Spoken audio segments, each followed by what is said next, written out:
شهیدانو کور دا د باتورانو کور دا د باتورانو کور دا د باتورانو کور دا د باتورانو کور ساتو یې پسرو وینو دا د شهیدانو کور دا د باتورانو کور دا د بسم الله الرحمن الرحیم. د هرات ملي ټلویزیون درنو قدرمن لیدونکو په سلامونه مو هرکلی کوم. نن پنځنۍ پنجشنبه د 1445 هجري سپوږمیز کال د روژې مبارکې میاشتې 18مې نیټه ده چې د 1403 هجري لمریز کال د وري میاشتې 9 نیټې سره سمون خوري. په سر کې د څو خبرونو سرټکي. د هرات مرستیال والی د پانتون له استادانو سره لیدنه.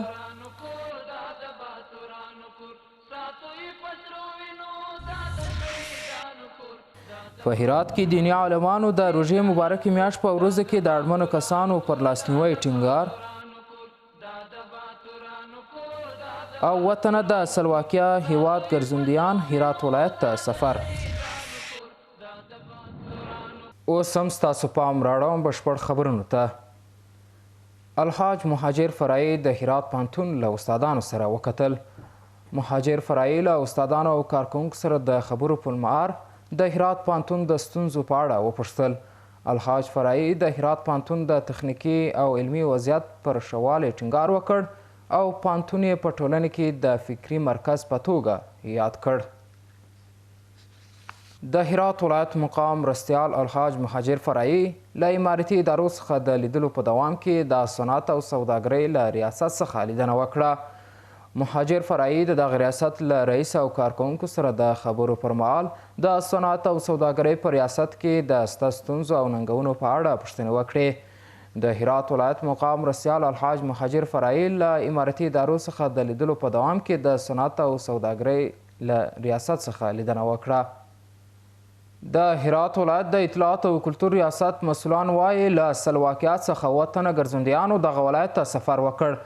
د هرات ولایت د اطلاعات او کلتور ریاست د ګرځندوی امیر وایي دغه ولایت ته د سلواکي ګرځندویانو د سفر موخه د تاریخي ابداتو او د سیلانیزو ځایونو لیدنه ده. ښاغلی محمدي زیاته کړه د اسلامي امارت له واکمنۍ وروسته په دغه ولایت کې د ګرځندویانو شمیر زیات شوی او ګرځندویان کولی شي د افغانستان په ټولو ولایتونو کې په خوندي ډول تګ راتګ وکړي. دغه ګرځندویان چې کابل، مزار شریف او بامیان ولایتونو ته یې هم سفر کړی دی وایي افغان اتباع میلمهپال خلک دي او بهرني سیلانیانو ته ډیر احترام لري. په همدې حال کې د تیر کال په پرتله په دغه ولایت کې د بهرني سیلانیانو شمیر 80% زیات شوی دی. دیني عالمان په ټولو ورځو کې او په ځانګړې توګه د روژې په مبارکه میاشت کې د خیرات په ورکولو ټینګار کوي. دغه دیني عالمان اوس هم وایي چې د خلکو وضعیت ته په کتو باید ټول بډایه کسان په نیکو کارونو کې په ځانګړې توګه د روژې په مبارکه میاشت کې چې ثوابونه یې څو چندې وي برخه واخلي او د اړو کسانو لاسنیوی وکړي. نور حال په چمتو کړی راپور کې. د روژې مبارکه میاشت د قرآن میاشت ده. دیني عالمان خلکو او شتمنو ته لارښوونه کوي چې په دې مبارکه میاشت کې د عبادت ترڅنګ د بېوزلو او اړو کسانو لاسنیوی هم وکړي. دغه دیني عالمان وایي چې د اسلامي شریعت د حکم پر بنسټ باید شتمن او سوداګر د خپلو شتمنۍ یوه برخه د صدقې او زکات په توګه په مستحقینو وویشي. در ماه مبارک رمضان اگر مسلمان زکات خود پرداخت میکنه فرض است معادل با 70 برابر که غیر از رمضان پرداخت میکنه و اگر در صورتی که صدقات است، خیرات است، مسائل عبادت است، تسبیحات و اذکار اینهاست در رمضان برابر با یک معادل یک فرض میشه. یعنی پاداش از این. پس به هر حال بهترین ماه هم است که طوری که پیامبر علیه السلام هم عادت مبارکی است بود که همیشه سخاوتمند بودن، اما سخاوت پیامبر علیه السلام در رمضان مثل یک باد تیز و تند بود، یعنی مال اصلا نمیگذاشتن. دغه راز دیني عالمان هم په دې مبارکه میاشت کې له اړو کسانو سره صدقه او خیرات کول د عبادت یوه برخه ګڼي او وایي چې په دې مبارکه میاشت کې باید د صدقې او خیرات په ورکولو سره د اړو کسانو لاسونه ونیول سي. حتی در حدیث میآید که اگر برادر مسلمان برای برادر مسلمان دیگه خود حتی افطاری جور میکنه که او افطار میکنه، حالا او به یک قطره آب باشه یا به شیر باشه یا به یک خرما باشه، الله سبحانه و تعالی مزد و پاداش همون روزدار به این شخصی که افطاری جور کرده عطا میکنه. یقینا پاداش بسیار عظیم و بزرگ ده. خو د هرات ښاریان هم له شتمنو او سوداګرو څخه غواړي چې په دې میاشت کې له اړو کسانو سره مرسته او همکاري وکړي. خواست ما از اقنیایی است که به برادران مستضعف خود و برادران فقیر خود کمک کنند، چون جامعه ما حداقل 80% فقیرند و باید وظیفه اقنیایی است که به برادر مستضعف خود کمک کنه و دست از او بگیره، بخصوص به این شب روزهای ماه مبارک رمضان. د یادونه وړ ده چې د روژې مبارک میاشت د خدای د رضا میاشت ده چې پکې د نړۍ په ګوټ ګوټ کې مسلمانان له اړمنو سره د خیرات په ورکولو سره مرسته کوي. په هرات ولایت کې د اسلامي امارت ځواکونو لخوا 4 تنه غله ونیول سول. د هرات ولایت د 14مې امنیتي حوزې منصوبینو د پلټونو پر مهال 3 تنه د دې حوزې له مربوطاتو څخه د پیسو د غلا په تور لاس په لاس نیولي دي. له دغو کسانو څخه 27,000 افغانۍ ترلاسه شوې او اوس تر څارنې لاندې دي. دغه راز د 3مې امنیتي حوزې منصوبینو لخوا د یاد امنیتي حوزې له اړوندو سیمو څخه د بادامو د غلا په تور 1 تن نیول سوی دی.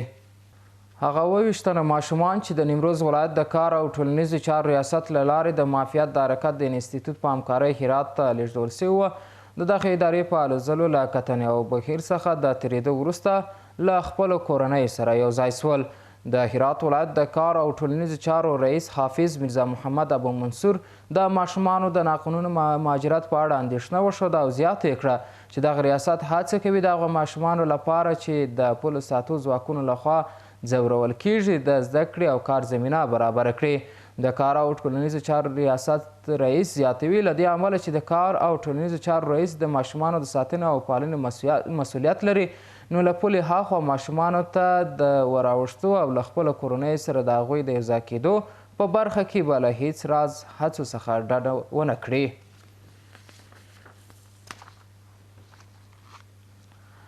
د هرات ولایت د پولیسو لخوا 1 تن د قتل په تور ونیول سو. د هرات ولایت د کوشکرباد سنګي ولسوالۍ د امنیه قومندانۍ منصوبین 1 تن هغه کسان ونیوی چې 2 ورځې مخکې د دغه ولسوالۍ یو اوسیدونکی وژلی و او تښتېدلی و چې د کشفي راپور له مخې د یاد ولسوالۍ اړوند سیمو څخه نیولی دی.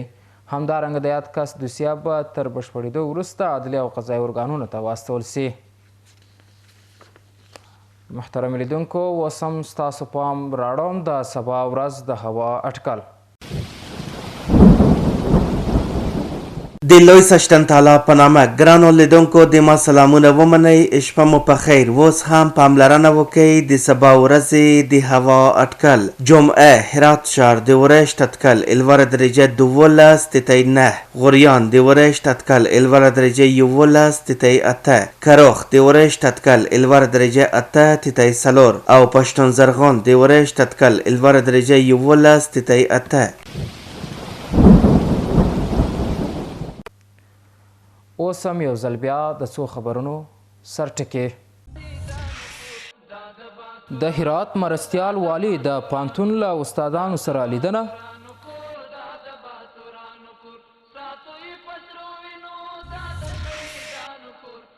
په هرات کې دیني عالمانو د روژې مبارکې میاشت په ورځو کې د اړمنو کسانو پر لاسنیوی ټینګار. او وطنه د سلواکیا هیواد ګرځندیان هرات ولایت ته سفر. درنو قدرمن لیدونکو، دا وه د نن شپې خبرونه چې ستاسو قدرمن حضور ته وړاندې سوه. تر بیا مو په لوی څښتن تعالی سپارم. دا د باتورانو کور، دا د باتورانو کور، دا د باتورانو کور، دا د باتورانو کور، ساتو یې په سرو وینو، دا د شهیدانو کور، دا د باتورانو